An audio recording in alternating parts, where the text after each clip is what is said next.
Welcome to Checking In, a Lodging DEI chat. I'm your studio host, Oren Stewart. Thank you all so much for joining us again today. Stay tuned. We have another amazing episode in store for you.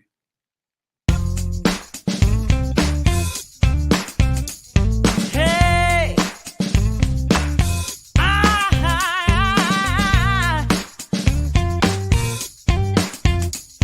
Yeah.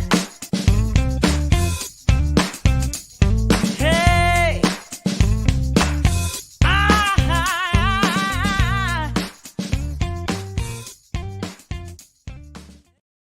Once again, thank you for joining us here in Checking In. I'm Oren Stewart, your studio host. And now let's introduce our host of the show, Dr. Miranda Kitterlin Lynch and Mr. Leon Thomas. Hi, How are you, Miranda?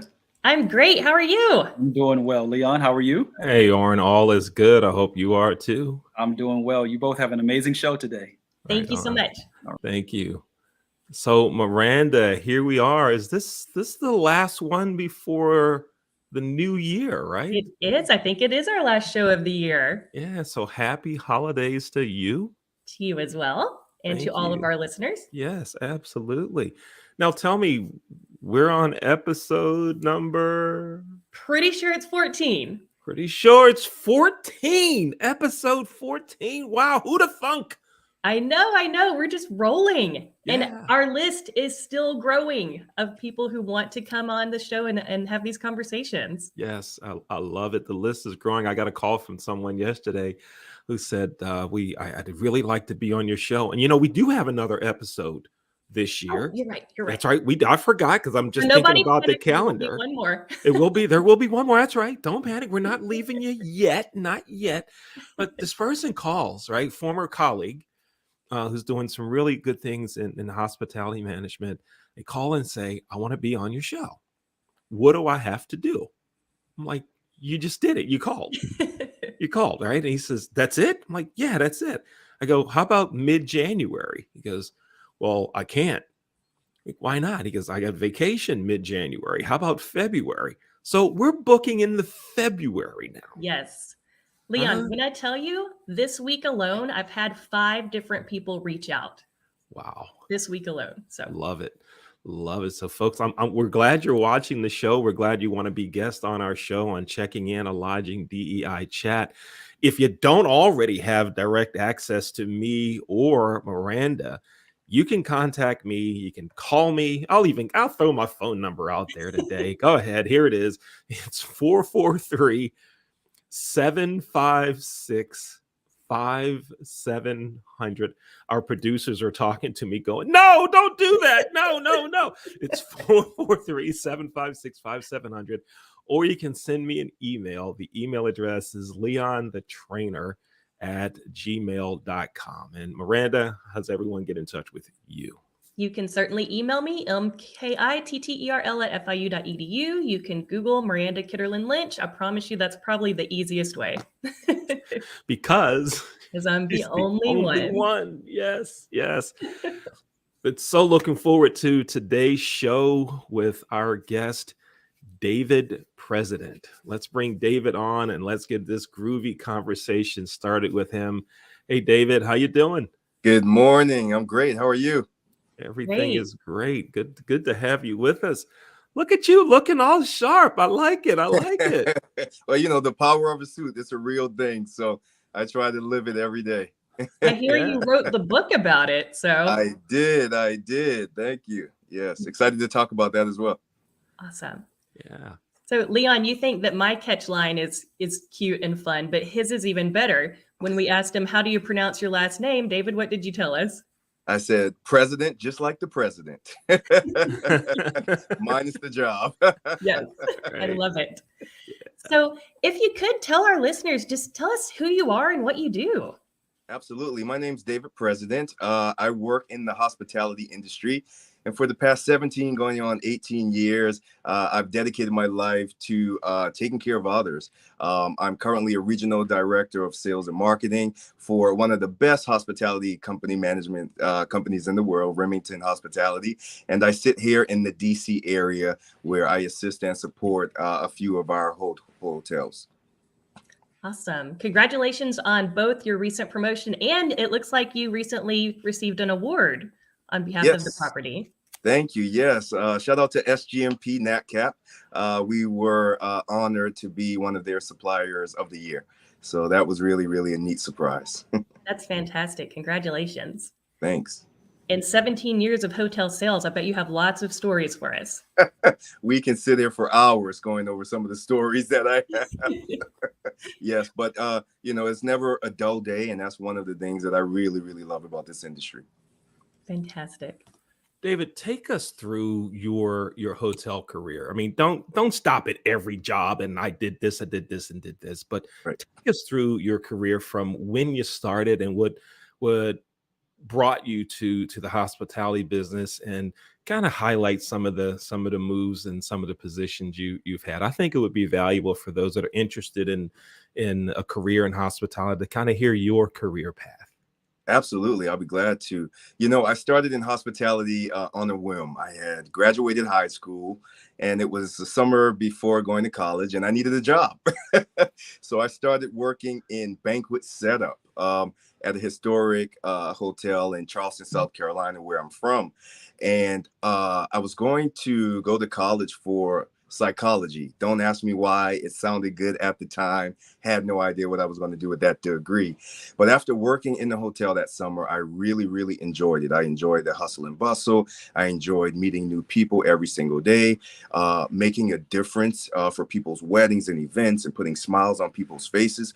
So I immediately fell in love with it. And when I went to school later that year, I changed my major to hospitality and tourism management.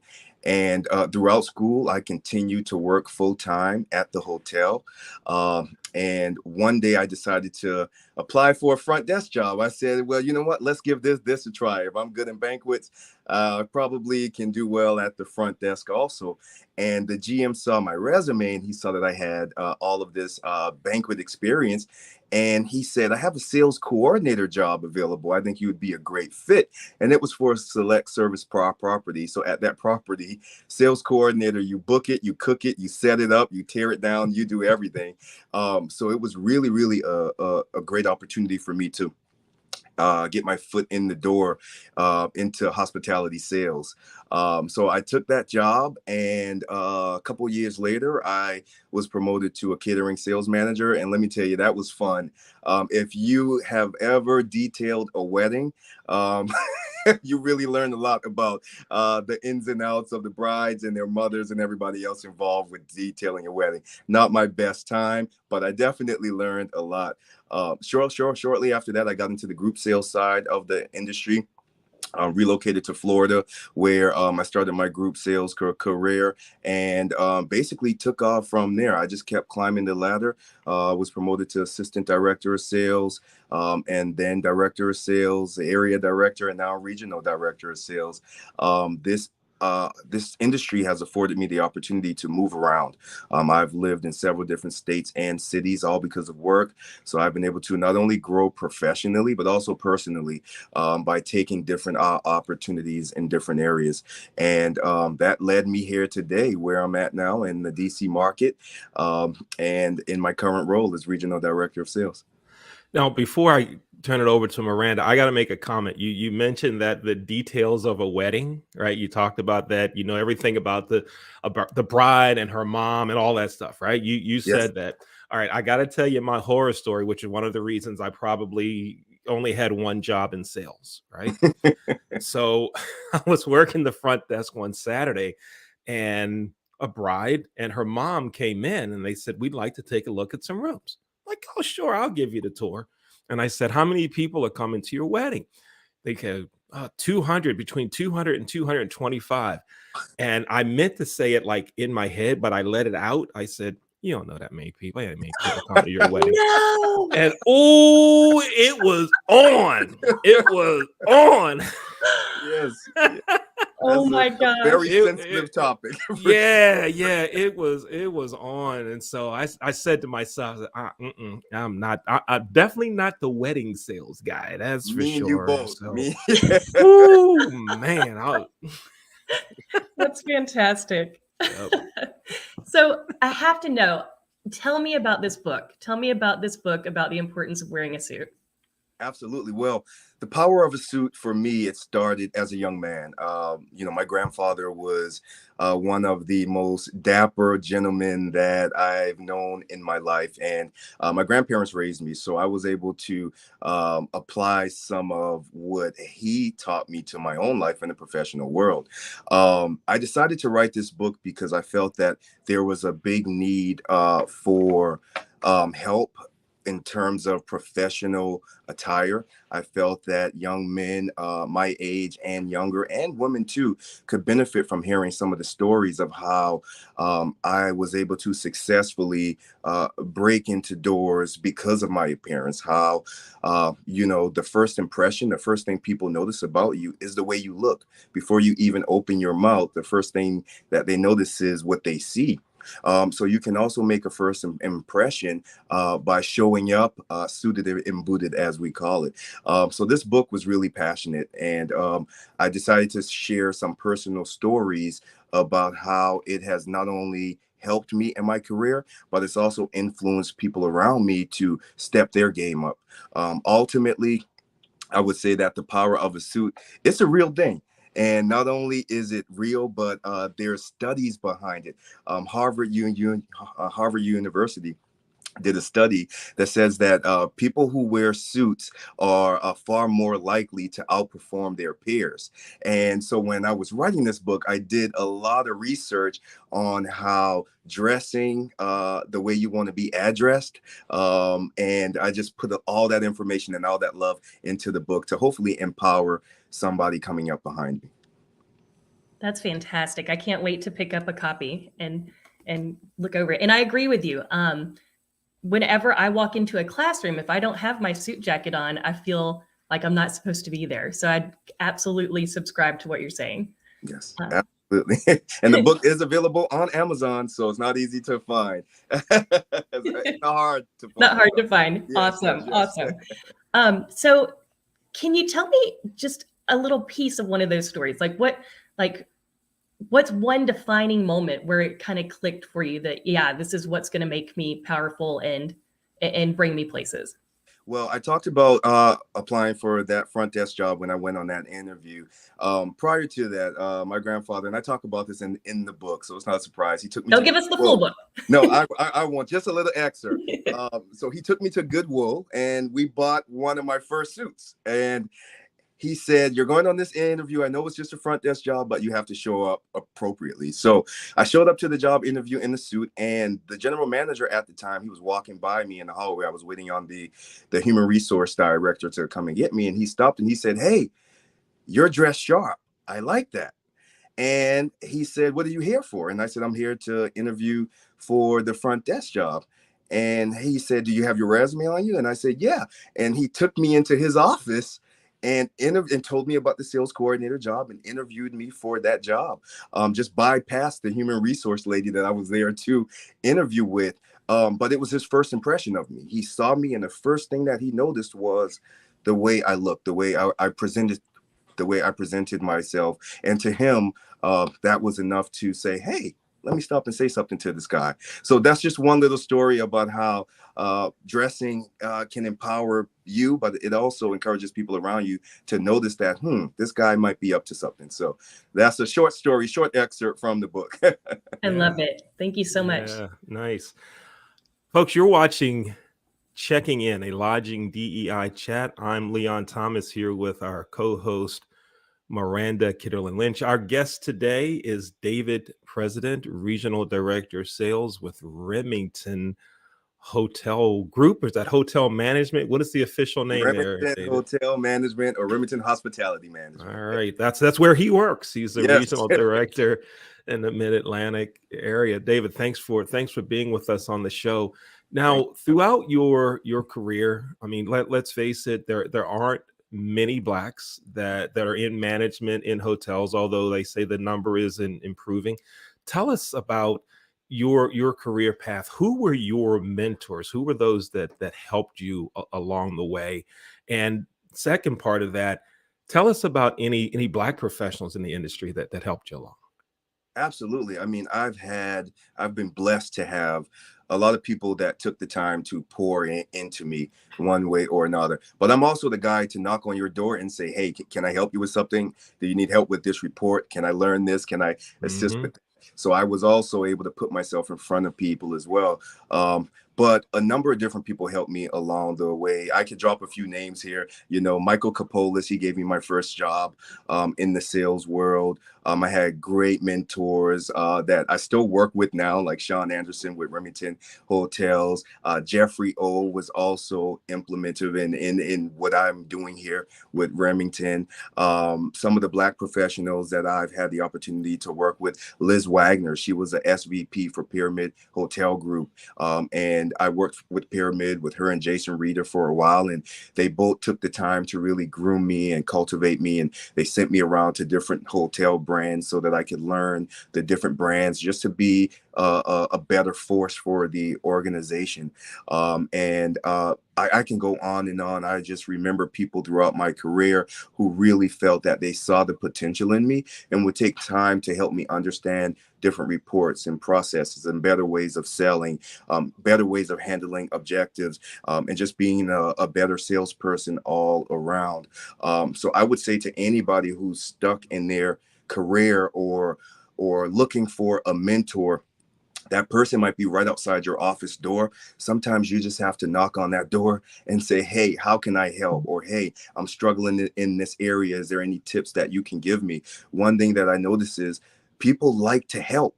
But sometimes you just have to ask, and I have a big mouth. I'm from the South, so I'm never afraid to to raise my hand and ask the question. Where are you Nice. from originally? Charleston, South Carolina. Okay, I'm Louisiana, so also from Ah, the love South. it. You're in Yes, good company. yes, Um, indeed. so I wanted to ask you, uh, we heard from Kelly, one of our team members, that you are a designer as well. Yes, I am a designer slash tailor. It's something that I'm really passionate about. I can take anything apart, put it back together. I make my own patterns. I can sew from scratch. I have my a company on the side of outside of hospitality. It's called the Traveling Tailor, and I make suits and jackets and shirts for professionals and anyone who needs it. But yes, I am a tailor as well. That's amazing. And I must compliment you. I looked on your LinkedIn and all of your suits are incredible. How many of those did you make? Oh, all of them. I only wear my own brand. This one too. Amazing. Amazing. Thank Leon, I see your face. you. All right, all right. We're gonna talk after the show. There we go. Awesome. And before we move away from the DEI conversation that you were just sharing with us about your career path, there's one question that I like to ask people. How many Black GMs have you had in your career? I can count them on one hand. I've most recently, I would say probably about three. 3? Okay. Mhm. Leon, do you want to share your number? And one of Yeah. them was a female. Oh, Okay. wow. Okay. Yeah. David, mine is 0. Wow. I was the first Black general manager I knew was me. Wow. Yeah, Mhm. I didn't have any other reference points. I remember going to my first hotel conference. It was a Hilton conference in I think it was Vegas, right? And I'm walking around and I'm looking because I mean it's a hotel business, right? I always know Black people work in hotels. I'm like, Oh, yeah. But at that level, there's right, definitely a gap. yeah, I do think that there has been a lot of focus on that in the past few years. LinkedIn has definitely been a huge advocate or unknowingly a big voice for diversity and inclusion, because it puts it right in front of your face. When people are looking to work for a company, the first place they go is LinkedIn. You mhm, type in the company you want to work for, and you can look at their leadership. You can look at the people at the hotel that you're looking at. And quite frankly, it's shocking sometimes because you don't see a lot of color in certain positions. So I got to give a shout out to LinkedIn for that, because I think that narrative is now changing. I do see more colleagues, more African-American colleagues, more Black, more Latino colleagues. I see a lot more women that are able to jump into the leadership roles and that are doing extremely well. And so I do see a shift happening, but Leon, I totally agree with you. It's been a long time coming. It really has, and there's definitely been a gap in a lot of those roles. Yeah. Right. Yeah. Leon, what is it that absolutely. you say when you look at a picture of a company and you don't see any people of color? What is it that you say? Like, were all the Black people off that day? Yeah, were the Black people off that day? You know, I've posted several pictures like that where companies are you know, saying we just had our Christmas party, our holiday party, our company cookout, our summer gathering and all, and I see a picture of all these white people, right? And I go, were all the Black people off? And sometimes folks respond to that, right? Yeah. But listen, there's one company that I'm kind of beaten up through private messaging, right? They're in sales. Let's put it that way. They're a sales company, and that's all I'll say. But they posted a picture of their talking about how much they love each other and how they get along and all of this stuff. And I don't see any Black people. I don't see anyone that it would appear to be Latina. I'm looking. So I contacted the owner of the company and said, I can help you with minority recruiting. Yes. Nice. And it was, oh, we'll let you know when we need help. Oh, you need help now. you need help. Now. Yeah, there's opportunity. Well, that's one reason, Leon, why I really enjoy working for Remington Hospitality. You know, this is a company that I personally have seen diversity across the platform. And I think because of our new CEO, Sloan Dean, who's a voice for it, he lives it, he preaches it.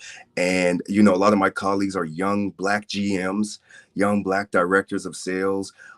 They just started this awesome RIM Thrive program where you're able to get into the program to escalate to the next level with mentorship and coaching and counseling. I think a lot of companies could learn a lot from watching what Remington is doing right now. And I know we have a big LinkedIn presence as well, but aside from all the cameras and aside from all the posts and everything else, when you look at what's going on at the property levels and the undertone of the conversations that we're having, I'm really excited to represent this company, and I'm really excited about my growth and the growth that I see coming up for other people of color. And for me, I feel like that's so important when you see it, to be able to speak about it as well, because the narrative right now everywhere is that, you know, most companies are lacking in this area, and it's 100% true. But there's a handful of companies that are trying to do it right and are trying to really make a difference in that area. But I still think we have a long way to go as a society. We have a long way to go, but I guess you have to take a step to walk a mile. And that's where some of these companies are. Yeah.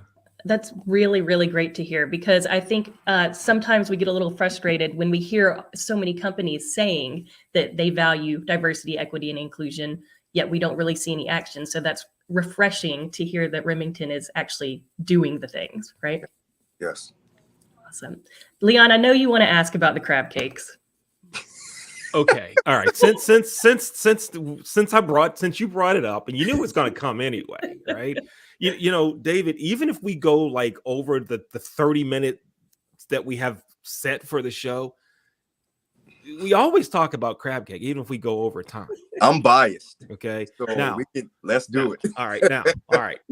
Let me ask you, when you say you're biased, what do you mean? You're not telling me a South Carolina crab cake, are you? 100%. Oh, come on, man. Listen, you know what? You make no suits. You don't know crab cake. You're talking a South Carolina crab cake? I am Geechee. All we eat is seafood.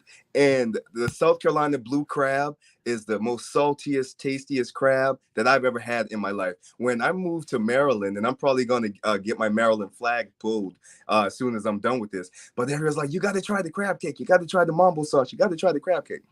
Tried the crab cake, and it was all breaded. And, you know, I was like, where's the crab meat here? And maybe I went to the wrong place. Yeah, you went to the wrong place. Leon's head is going to explode. Come on, man.